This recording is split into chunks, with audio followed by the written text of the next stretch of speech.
തലൈവർകളെ വണക്കോ. ജീവിതം തന്നെ ഒരു യാത്രയാകുമ്പോൾ ഓരോ യാത്രകളും നമുക്കോരോ ജീവിതാനുഭവങ്ങൾ കൂടിയാണല്ലോ. അങ്ങനത്തെ ഒരു യാത്രയിലെ എനിക്ക് ഏറ്റവും ഇഷ്ടപ്പെട്ടൊരു ഭാഗം ഞാനിവിടെ കാണിച്ചു തരാം. വേറൊന്നുമല്ല, ഫുഡടി തന്നെ.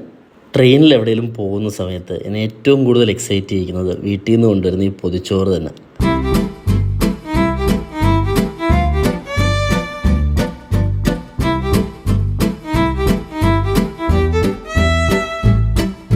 നല്ല ചമ്മന്തിയും കടുമാങ്ങാച്ചാറും ഉള്ളി മെഴുക്കുരട്ടിയും അതിൻ്റെ കൂടെ മുട്ട വറുത്തതും എല്ലാം കൂടെ അങ്ങോട്ട് കുഴച്ചങ്ങോട്ട് അടിക്കുമ്പോൾ ഉണ്ടല്ലോ എൻ്റെ മോനെ, ഓ ഈ പൊതിച്ചോറ് അങ്ങോട്ട് തുറന്ന് കഴിക്കുമ്പോൾ ഉള്ളൊരു മണമുണ്ടല്ലോ. ആ മണവും ഞാൻ ഈ കഴിക്കുന്നത് കണ്ടിട്ട് അടുത്ത സീറ്റിലൊക്കെ ഇരിക്കുന്ന ആളുകളെല്ലാം എന്നെയും ഈ പൊതിച്ചോറിലോട്ടും തന്നെ നോക്കിയിരിക്കുന്നത്. പക്ഷെ ആർക്കും ഞാനൊരു ശകലം പോലും കൊടുക്കാതെ എല്ലാം ഞാൻ ഒറ്റയ്ക്ക് തന്നെ കഴിക്കും.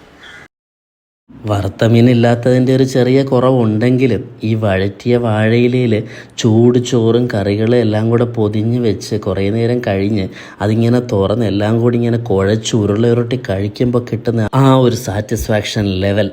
ഊണ് കഴിഞ്ഞാൽ ഒരുറക്കം അത് നിർബന്ധം. അതിപ്പോൾ കമ്പിളി അങ്ങോട്ട് വിരിച്ച് അത് കഴിഞ്ഞ് ബെഡ്ഷീറ്റ് അങ്ങോട്ട് വിരിച്ച് അങ്ങോട്ടങ്ങ് കിടക്കുക. ഇനി ഒരു 8 മണിക്കൂർ സുഖമായിട്ടിറങ്ങാം. അപ്പോൾ എല്ലാവർക്കും ടാറ്റ, ബായ്.